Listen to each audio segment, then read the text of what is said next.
ಕೇರಳಡು ಪೋಡಿಪಾಯಿನ ಜೋರದ ಬರ್ಸ ಕರ್ನಾಟಕ ಕರಾವಳಿಡ್ಲ ಬರ್ಪನ ಸಾಧ್ಯತೆ ಇತ್ತು ನೀಡಿದವರ ಕೇಂದ್ರ ಹವಾಮಾನ ಇಲಾಖೆ ಹೈ ಅಲರ್ಟ್ ಘೋಷಣೆ ಮಾಡಿದೆ. ದಕ್ಷಿಣ ಕನ್ನಡ ಜಿಲ್ಲೆಯ ಶಾಲೆಗಳಿಗೆ ಕರಿನ ಕೆಲವು ದಿನದಿಂದ ರಜೆ ಸಾರದಿದೆ.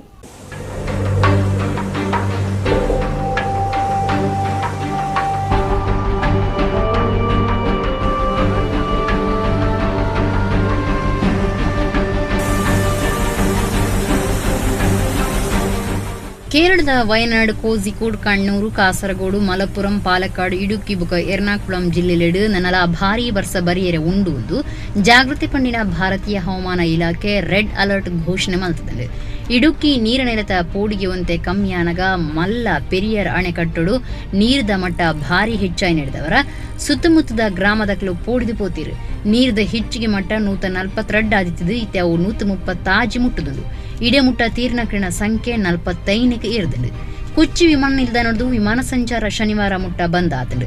ರಾಜ್ಯಡು ಬೇತೆ ಬೇತೆ ಅಣೆಕಟ್ಟಡು ಬಾಕಿಲ್ ದೆತ್ತು ನಡೆದವರ ನೀರು ಹೆಚ್ಚಾತಂಡು. ಪೆರಿಯರ್ ಸುದೆ ದಿಂಜಿದನು. ಇಡೆಮುಟ್ಟ 215 ಕಡೆಟ್ ಭೂಮಿ ಬಿಚ್ಚಿದನು. 444 ಗ್ರಾಮೊಳಗೆ ಬೊಲ್ಲ ಸಮಸ್ಯೆ ಎಂದು ಘೋಷಣೆ ಮಾಡಿದರು. ಈ ಸರ್ತಿ ಓಣಂ ಅಧಿಕೃತ ಆಚರಣೆ ಇಜ್ಜಿ ಓಣಂ ಆಚರಣೆಗೆ ದೆತ್ತು ದಿನ ಪಣವನ್ನು ಪರಿಹಾರ ಕಾರ್ಯೊಳಗೆ ಗಲಸುನುವುದು ಮುಖ್ಯಮಂತ್ರಿ ಪಿಣರಾಯಿ ವಿಜಯನ್ ಘೋಷಣೆ ಮಾಡಿದ್ದಾರೆ.